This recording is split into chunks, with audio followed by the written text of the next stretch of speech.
मां पूछती है कि मन अतृप्त क्यों रह रहा है। बहुत धन संपदा साधन सुविधा सब कुछ मिल जाने के बाद भी मन अतृप्त रहता है। सज्जनों, शास्त्र में ऐसा वर्णन है, भोगान भुक्ता वयमेव भुक्ता।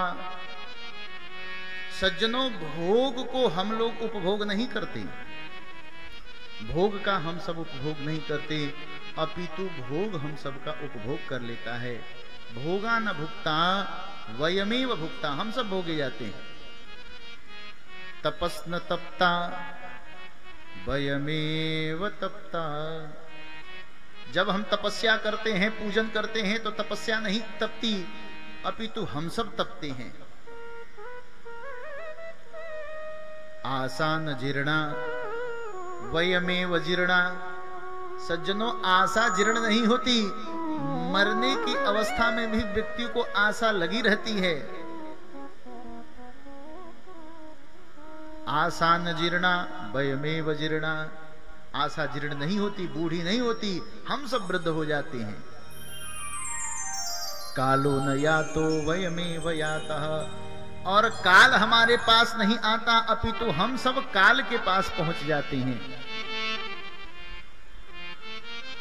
कहने का तात्पर्य है कि सब कुछ हो जाने के बाद भी आशा जीर्ण नहीं होती, मृत्यु के समय तक आशा बनी रहती है। देवहूति माता पूछती हैं,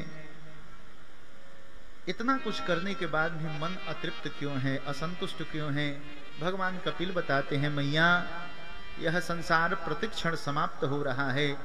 संसार अनित्य है, असत्य है। अनित्य और असत्य में जब अपने मन को लगाओगी तो तुम्हारा मन भी अतृप्त रहेगा, असंतुष्ट रहेगा। यदि मन को पूर्ण करना हो, मन को संतुष्ट करना हो, तो पूर्णमदः पूर्णमिदं पूर्णात् पूर्णमुदच्यते पूर्णस्य पूर्णमादाय पूर्णमेवावशिष्यते। जो पूर्ण परमात्मा है उसमें अपने मन को लगा दो, मन भी पूर्ण हो जाएगा। बोले भक्तवत्सल भगवान की जय। मां को भगवान समझाते हैं, मैया, संतों का संग करो। संत हमारी लीला कथा को सुना सुना करके आपके अंदर भक्ति जागृत कर देंगे, और जैसे भक्ति जागृत होगी, भक्ति का प्रागट्य होगा, तो मेरे स्वरूप में मन लगने लगेगा। संतों का लक्षण बताया कि संत कैसे होते हैं। संतों का लक्षण भी आप सबने कल सुना। मैया पूछती हैं, प्रभु, भक्त कितने प्रकार के होते हैं? भक्तों का प्रकार कितना होता है? कहा, भक्त 3 प्रकार के होते हैं। भगवान कपिल कहते हैं माता जी से कि माता जी, 3 प्रकार के भक्त होते हैं। एक प्राकृत भक्त होते हैं।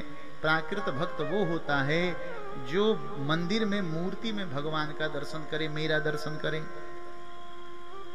वह प्राकृत भक्त होता है।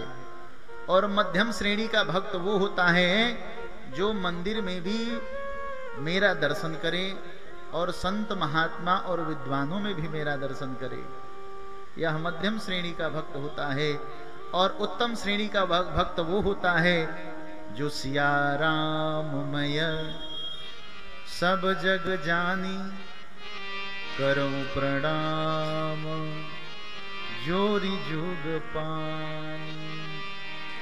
पूरी प्रकृति को सिया राम में समझ करके और व्यवहार करता है, आचरण करता है।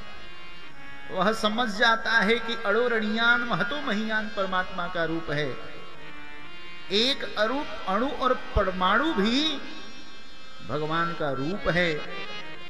इस प्रकृति में सबसे छोटी सी छोटी वस्तु परमात्मा है, और इस ब्रह्मांड में सबसे बड़ा सा बड़ा रूप भगवान का है।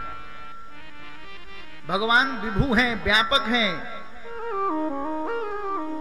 जब ये भाव आ जाता है, जब ये बात समझ में आ जाती है, तो महाराज इसी को कैवल्य कहते हैं, इसी को मुक्ति कहते हैं। अपने और पराये में फिर भेद नहीं करता, यह उत्तम श्रेणी का भक्त होता है।